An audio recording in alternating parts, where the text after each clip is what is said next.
சென்னை மாநகர போக்குவரத்து கழகத்தில் 2000 ரூபாய் கட்டணத்தில் ஏசி பேருந்துகள் உள்ளிட்ட அனைத்து பேருந்துகளிலும் மாதம் முழுவதும் பயணம் செய்யும் வசதி விரைவில் அறிமுகமாக உள்ளது. இது தொடர்பான கூடுதல் தகவல்களுடன் இணைகிறார் எமது செய்தியாளர் ராஜகுமரன். வணக்கம். இது தொடர்பான முழு விவரங்கள் என்ன? சென்னை மாநகர் போக்குவரத்து கழகத்தில் தற்பொழுது 1000 ரூபாய் பாஸில் ஒரு மாதம் முழுவதும் ஏசி அல்லாத அனைத்து வகை பேருந்துகளிலும் பயணம் செய்வதற்கான மாத பாஸ் வழங்கப்பட்டு வருகின்றது. இந்த நிலையில் ஏசி பேருந்துகளை பொறுத்தவரை சிறுசேரி உள்ளிட்ட தகவல் தொழில்நுட்ப நிறுவனங்கள் நிறைந்திருக்கக்கூடிய கிழக்கு கடற்கரை சாலை, ராஜீவ்காந்தி சாலை, தாம்பரம் உள்ளிட்ட புறநகர் பகுதிகளை நோக்கி கணிசமான அளவு ஏசி பேருந்துகள் இயக்கப்படுகின்றன. இந்த ஏசி பேருந்துகளின் எண்ணிக்கை அதிகரிப்பதற்கான நடவடிக்கையை தற்பொழுது மாநகர் போக்குவரத்து கழகம் மேற்கொண்டு வருகின்றது. அந்த வகையில் இன்னும் சில நாட்களில் 600க்கும் கூடுதலான மின்சார பேருந்துகள் வாங்கப்பட உள்ளன. அவற்றில் கிட்டத்தட்ட 250 ஏசி பேருந்துகள் சென்னை மாநகர் போக்குவரத்து கழகத்தால் வாங்கப்பட உள்ளது.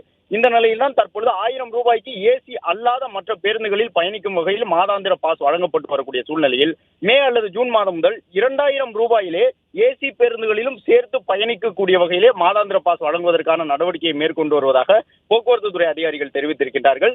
ஏசி பேருந்துகளை பலரும் பயன்படுத்த முன்வரக்கூடிய சூழ்நிலையில் ஏசி பேருந்துகளிலும் பாஸ் முறையில் பயணிக்கக்கூடிய வசதியை வழங்கக்கூடிய விதமாகத்தான் 2000 ரூபாய் ஒரு மாதத்திற்கு பாஸ் வாங்கினால் ஏசி பேருந்துகளிலும் சேர்த்து பயணிக்கலாம் என்ற முடிவினை மாநகர போக்குவரத்து கழகம் எடுத்திருக்கின்றது. ஜூன் மாதம் முதல் இது நடைமுறைக்கு வரும் என்று தெரிவித்திருக்கின்றனர். நன்றி ராஜகுமரன், விரிவான தகவல்களுக்கு.